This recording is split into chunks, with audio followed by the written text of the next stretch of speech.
بسم اللہ الرحمن الرحیم۔ جو کام چھوٹی سی سوئی سے کیا جا سکتا ہے وہ تلوار سے نہیں کیا جا سکتا، اور جو کام تلوار سے کیا جا سکتا ہے وہ سوئی سے نہیں کیا جا سکتا۔ اسی لیے زندگی میں ہر چیز کی قدر کرے، کسی بھی چیز کو کمتر نہ سمجھے۔ بسم اللہ الرحمن الرحیم۔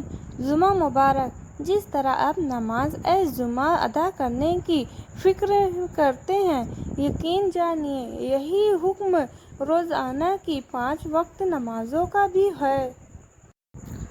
بسم اللہ الرحمن الرحیم۔ اگر یہ جاننا چاہتے ہو کہ تمہیں اللہ سے محبت کتنی ہے تو پھر یہ دیکھ لو کہ تمہیں گناہوں سے نفرت کتنی ہے۔ بسم اللہ الرحمن الرحیم۔ اگر آپ کو گندے کپڑے میں شرم آتی ہے تو گندی سوچ رکھنے میں بھی شرم آنی چاہیے۔ بسم اللہ الرحمن الرحیم۔ ماں باپ کی نصیحت سب کو بری لگتی ہے لیکن ماں باپ کی وصیت سب کو اچھی لگتی ہے۔ بسم اللہ الرحمن الرحیم۔ کمائی ہوئی دولت کبھی ساتھ نہیں جاتی، لیکن دولت کمانے کے لیے اگر کوئی گناہ کیا ہے تو وہ ضرور آپ کے ساتھ جائے گا۔ اسی لیے رزق کو حلال کریں، اپنی زندگی جھوٹ حدیث بیان کرنا۔ رسول صلی اللہ علیہ وسلم نے فرمایا، جو شخص مجھ پر جھوٹ باندھے گا، میرا نام سے جھوٹ بولے گا اور اپنا ٹھکانہ جہنم میں بنا لے۔ رسول اکرم صلی اللہ علیہ وسلم نے ارشاد فرمایا کہ جو شخص کسی مسلمان کے عیب کو دیکھ لے اور پھر اس کی پردہ پیشی۔ ابو داؤد نے حضرت علی رضی اللہ عنہ سے روایت کی، حضور اکرم صلی اللہ علیہ وسلم فرماتے ہیں کہ ملائکہ اس گھر میں نہیں جاتی جس گھر میں تصویر، کتے اور زبانی ہو۔ تیمم کے فرائض۔ تیمم میں 3 چیزیں فرض ہیں۔ نمبر 1، تیمم کی نیت۔ نمبر 2، پورے چہرے پر ہاتھ پھیرانا۔ نمبر 3، کہنیوں سمیت دونوں ہاتھوں پر ہاتھ پھیرانا۔ مسئلہ: دیوار کے پیچھے کسی کو چھینک آئی اور اس نے الحمدللہ کہا تو سننے والوں پر اس کا جواب دینا واجب ہے۔ مسئلہ: چھینکنے والوں کو چاہیے کہ سر جھکا کر پست آواز میں منہ کو چھپا کر چھینکیں۔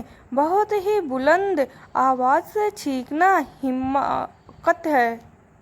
نبی صلی اللہ علیہ وسلم نے فرمایا، جب 2 مسلمان اپنی اپنی تلواریں لے کر بھڑ جائیں تو قاتل اور مقتول دونوں دوزخی ہیں۔ عرض کیا گیا، قاتل تو خیر دوزخی ہو سکتا ہے لیکن مقتول کیوں؟ فرمایا، وہ بھی اپنے ساتھی کو مار ڈالنے کی حرص رکھتا تھا۔ مشورہ کرنا۔ نبی صلی اللہ علیہ وسلم نے فرمایا، اگر مجھے یہ ڈر نہ ہوتا کہ میں مسلمانوں کو مشقت میں ڈال دوں گا تو میں انہیں ہر نماز کے وقت مسواک کرنے کا حکم دیتا۔ صحیح مسلم 5089۔ نبی صلی اللہ علیہ وسلم نے فرمایا، اچھا خواب اللہ کی طرف سے اور برا خواب شیطان کی جانب سے ہوتا ہے۔ کوئی برا خواب دیکھے تو اپنی بائیں جانب تھوکے اور شیطان سے اللہ پاک کی پناہ مانگے تو وہ خواب اس کو کوئی نقصان نہیں پہنچائے گا، اور یہ خواب کسی کو نہ بتائیں۔ القرآن۔ جو لوگ غصے کو پی جاتے ہیں اور دوسروں کی قصور معاف کر دیتے ہیں، ایسے نیک لوگ اللہ کو بہت ہی پسند ہیں۔ سورہ ال عمران 134۔ سویر ضرور کریں۔ ماں باپ کو گالی دینا کبیرہ گناہ۔ کوئی کسی کے باپ کو گالی دیتا ہے تو اپنے باپ کو گالی دیتا ہے، اور کوئی کسی کی ماں کو گالی دیتا ہے تو اپنی ماں کو گالی دیتا ہے۔ نبی صلی اللہ علیہ وسلم نے فرمایا، کوئی آدمی مومن نہیں ہو سکتا جب تک اس کو میری محبت اپنے باپ اور اولاد سے زیادہ نہ ہو جائے۔ راوی ابو ہریرہ رضی اللہ عنہ۔ صدقہ۔ اللہ کے نبی صلی اللہ علیہ وسلم نے ارشاد فرمایا، صدقہ رب کو غصے کو بجھا دیتا ہے اور بری موت سے بچاتا ہے۔ ترمذی 66۔ ذکر الہی سے بڑھ کر اللہ کے عذاب سے بے چینی والی کوئی اور چیز نہیں۔